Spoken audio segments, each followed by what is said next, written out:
В продолжении темы перспективы и меры господдержки предпринимательской деятельности в арктической зоне обсудили сегодня в рамках Дня Арктики. На площадке Национальной библиотеки Республики для представителей малого бизнеса прошли мастер-классы. Мероприятие, ежегодно собирающее сотни гостей, в этом году перешло в режим онлайн. Темы обсуждения разные, от особенностей ведения бизнеса до экологии. Тему продолжит Наталья Чунина. В режиме онлайн, стирая расстояние, обсуждая важное направление бизнеса, Национальная библиотека в День Арктики решила сориентировать местных предпринимателей на просторах арктической зоны. Мы все знаем, что в 2014 году Воркута вошла в состав арктической территории, и с 2015-го Национальная библиотека в качестве просветительского такого проекта запустила в феврале месяце День Арктики. В прошлом году еще 3 территории вошли в состав арктической зоны. Это у нас Инта, Усинск и Усть-Цильма.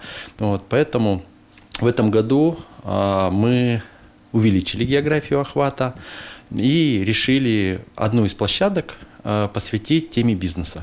Сегодня в Республике Коми работают 4 предприятия, получившие статус резидентов арктической зоны России. В ближайшее время их будет 9. Еще 24 подали заявки для регистрации в Республиканский центр развития предпринимательства.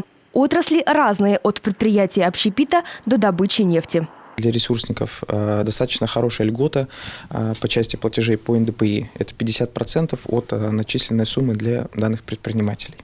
Сейчас эта тематика развивается активно и разрабатываются также инвестиционные продукты. Это льготное кредитование, преференции по земельным участкам и также возможные варианты субсидирования. В числе преимуществ для резидента арктической зоны – налоговые льготы и субсидирование страховых взносов. Подробную информацию о бонусах можно узнать на портале Arctic Russia. Предложение по финпродуктам появится в апреле.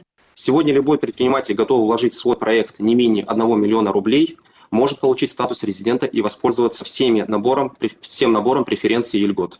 От слов к практике к вебинару подключились представители компаний, которые стали резидентами арктической зоны России в этом и прошлом годах. Обе организации работают в Усинске. Процедура абсолютно понятна и логично, то есть через личный кабинет я оформил документы, отправил все юридические формы, бизнес-план я готовил сам, то есть в корректировке документов мне помогли в корпорации. Технопарк у нас будет заниматься сбором, доставкой загрязняющих отходов. У нас будет низкотемпературный пиролиз. Это экологически чистая технология по утилизации нефтешламов с получением топлива. И также автошин, также с получением топлива. Всего к вебинару по бизнесу подключилось более 60 гостей. В конце встречи каждый смог задать свой вопрос и услышать ответ, который поможет запустить свой бизнес в арктической зоне.